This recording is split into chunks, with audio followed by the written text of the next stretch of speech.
Hi hello viewers, ಎಲ್ಲರೂ ಹೇಗಿದ್ದೀರಾ? I hope ಎಲ್ಲರೂ ತುಂಬಾ ಚೆನ್ನಾಗಿದ್ದೀರಾ ಅಂದ್ಕೊತೀನಿ. ಯಾರೆಲ್ಲ ನನ್ನ ಚಾನಲ್ನ ಫಸ್ಟ್ ಟೈಮ್ ನೋಡ್ತೀರಾ ಪ್ಲೀಸ್ ಸಬ್ಸ್ಕ್ರೈಬ್ ಮಾಡ್ಕೊಳ್ಳಿ. ಇಷ್ಟ ಆಯಿತು, ತುಂಬ ಇಷ್ಟ ಆಯಿತು ಅಂತಂದರೆ ಶೇರ್ ಮಾಡೋದನ್ನು ಮಿಸ್ ಮಾಡಬೇಡಿ.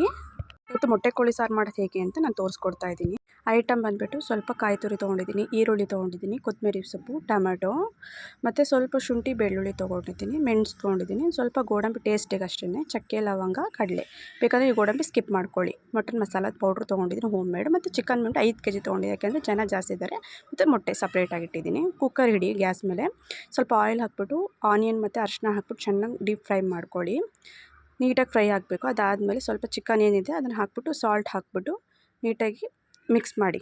ಅದು ಮಿಕ್ಸ್ ಮಾಡಿದ್ಮೇಲೆ ಒಂದು 5 ನಿಮಿಷ ಅದು ಹಾಗೆ ನೀರೆಲ್ಲ ಇದಾಗಬೇಕು. ಅದು ಬೇಯೋ ಟೈಮಲ್ಲಿ ಒಂದು ಸ್ವಲ್ಪ ಚಕ್ಕೆ ಶುಂಠಿ ಮತ್ತು ಬೆಳ್ಳುಳ್ಳಿ, ಒಂದು ಸ್ವಲ್ಪ ಮೆಣಸು, ಚಕ್ಕೆ ಲವಂಗ, ಕೊತ್ತಂಬರಿ ಸ್ವಲ್ಪ ಗ್ರೈಂಡ್ ಮಾಡಿಬಿಟ್ಟು ಸಪ್ರೇಟಾಗಿ ಇಟ್ಕೊಳ್ಳಿ. ಅದು ಗ್ರೈಂಡ್ ಮಾಡಿರೋದನ್ನ ಸಪ್ರೇಟಾಗಿ ಏನು ಮಾಡ್ಕೊಂಡಿದ್ವಲ್ಲ ಅದನ್ನು ಬೇಯ್ತಿರೋ ಚಿಕನ್ಗೆ ಆ್ಯಡ್ ಆನ್ ಮಾಡ್ಕೊಳ್ಳಿ. ಅದಾದಮೇಲೆ ಸ್ವಲ್ಪ ಅದಾದಮೇಲೆ 5 ವಿಷಲ್ ಹೊಡ್ಸ್ಕೊಳ್ಳೋ ತನಕ ಸಪ್ರೇಟಾಗಿ ಇದು ಮಾಡ್ಕೊಳ್ಳಿ. ಅದಾದಮೇಲೆ ಕಾಯಿ ತುರಿ, ಈರುಳ್ಳಿ, ಸ್ವಲ್ಪ ಟೊಮೆಟೊ ಏನಿತ್ತು, ಗೋಡಂಬಿ, ಮಟನ್ ಮಸಾಲ ಪೌಡ್ರ್ ಏನಿತ್ತು, ಕಡಲೆ ಏನಿತ್ತು, ಅದನ್ನು ಫುಲ್ಲು ಗ್ರೈಂಡ್ ಮಾಡ್ಕೊಳ್ಳಿ. ನಾನು ಸಪ್ರೇಟಾಗಿ ಮಾಡ್ಕೊಂಡಿದ್ದೀನಿ, ನೀವು ಬೇಕಾದರೆ ಜೊತೆಯಲ್ಲೇ ಹಾಕ್ಕೊಂಡು ಇದು ಮಾಡ್ಕೊಬೋದು. ನಾನು ಸಪ್ರೇಟಾಗಿ ಅಭ್ಯಾಸ ಇದೆ, ಸೊ ನಾನು ಸಪ್ರೇಟಾಗಿ ಮಾಡ್ಕೊಂಡಿದ್ದೀನಿ. ಅದಾದಮೇಲೆ ರುಬ್ಬಿರೋ ಮಸಾಲನ ಇನ್ನೊಂದು ಸಲ ಅದೇನಿತ್ತು ಆ್ಯಡ್ ಆನ್ ಮಾಡ್ಕೊಂಡು ಸ್ವಲ್ಪ ಸಾಲ್ಟ್ ಹಾಕ್ಕೊಳ್ಳಿ. ಅದಾದಮೇಲೆ ಮೊಟ್ಟೆ ಸ್ವಲ್ಪ ಲಾಸ್ಟಲ್ಲಿ ಹಾಕಿ, ಆಗಲೇ ಹಾಕಿಬಿಡಿ, ಯಾಕಂದರೆ ಅದು ಒಡ್ಕೊಂಬಿಡುತ್ತೆ. ಕಾಯಿ ತುರಿ ಲಾಸ್ಟಿಗೆ ಕಟ್ ಮಾಡಿ ಹಾಕಿ, ನಾನು ಸ್ಟೈಲಲ್ಲಿ ನಾನು ಹೇಳ್ಕೊಟ್ಟಿದ್ದೀನಿ. ಮತ್ತು ಚಾಕು ಯಾಕಂದರೆ ಹೊರಗಡೆನೇ ತಂದಿರ್ತಾರಲ್ವಾ, ಸೊ ಕಾಲು ಧೂಳು ಆಗಬಾರ್ದು ಅಂತ ನಮ್ಮ ಸ್ಟೈಲನ್ನು ಹೇಳ್ಕೊಟ್ಟಿದ್ದೀನಿ. ನೀವು ಒಂದ್ಸಲ ನಿಮ್ಮ ಮೇಲೆ ಟ್ರೈ ಮಾಡಿ ಹೇಗಿತ್ತು ಅಂತ ಕಮೆಂಟ್ ಮಾಡಿ.